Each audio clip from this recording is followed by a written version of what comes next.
নির্দিষ্ট সময়ের মধ্যে শেষ হয়নি কাজ, তাই ঠিকাদারকে ধমকে দিলেন জেলাশাসক। ধূপগুড়ি ব্লকের বেশ কয়েকটি এলাকায় পথশ্রী অভিযান প্রকল্পের রাস্তা, বনাঞ্চল লাগোয়া ওয়াচ টাওয়ার এবং সুস্বাস্থ্য কেন্দ্র পরিদর্শন করেন জলপাইগুড়ির জেলাশাসক মৌমিতা গোদরা বসু। তার সঙ্গে জেলা পরিষদের অতিরিক্ত জেলাশাসক তেজস্বী রানা, বিডিও শঙ্খদীপ দাস ছিলেন। পরিদর্শনের ফাঁকে সাকুয়াছড়া 2 নম্বর গ্রাম পঞ্চায়েতে সুস্বাস্থ্য কেন্দ্রে যান জেলাশাসক। সেখানে গিয়েই প্রথমেই কাজ শুরুর দিন দেখে নেন। তারপর এক প্রকার রেগে যান তিনি। ঠিকাদারকে ডেকে কেন কাজে দেরি হচ্ছে তা শুনে নেন। এদিকে ঠিকাদার বৃষ্টির দোহাই দিয়ে কাজে দেরি হচ্ছে বলে জানাতেই চটে যান জেলাশাসক। বলেন, অক্টোবরের পরে ভারী বৃষ্টি হয়নি, তাই অকারণ যুক্তি না দিয়ে দ্রুত কাজ শেষ করতে হবে।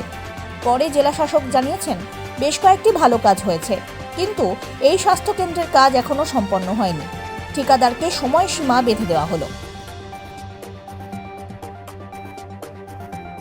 আসলে এখন আমরা যেটা ভিজিট করছিলাম, যেমন আমাদের সুস্বাস্থ্য কেন্দ্র যেগুলো কমপ্লিট হয়েছে বা যেগুলো আন্ডার কনস্ট্রাকশন, অঙ্গনওয়াড়ি সেন্টার, কিছু ফাইন্যান্স কমিশনের জলের কাজ, এইসব বিভিন্ন। আজকে আমি ধূপগুড়ি ব্লকে এসেছি, আমার সাথে আমার এডিএমও আছেন, বিডিও আছে, অন্যান্য যারা আছেন তারাও আছেন।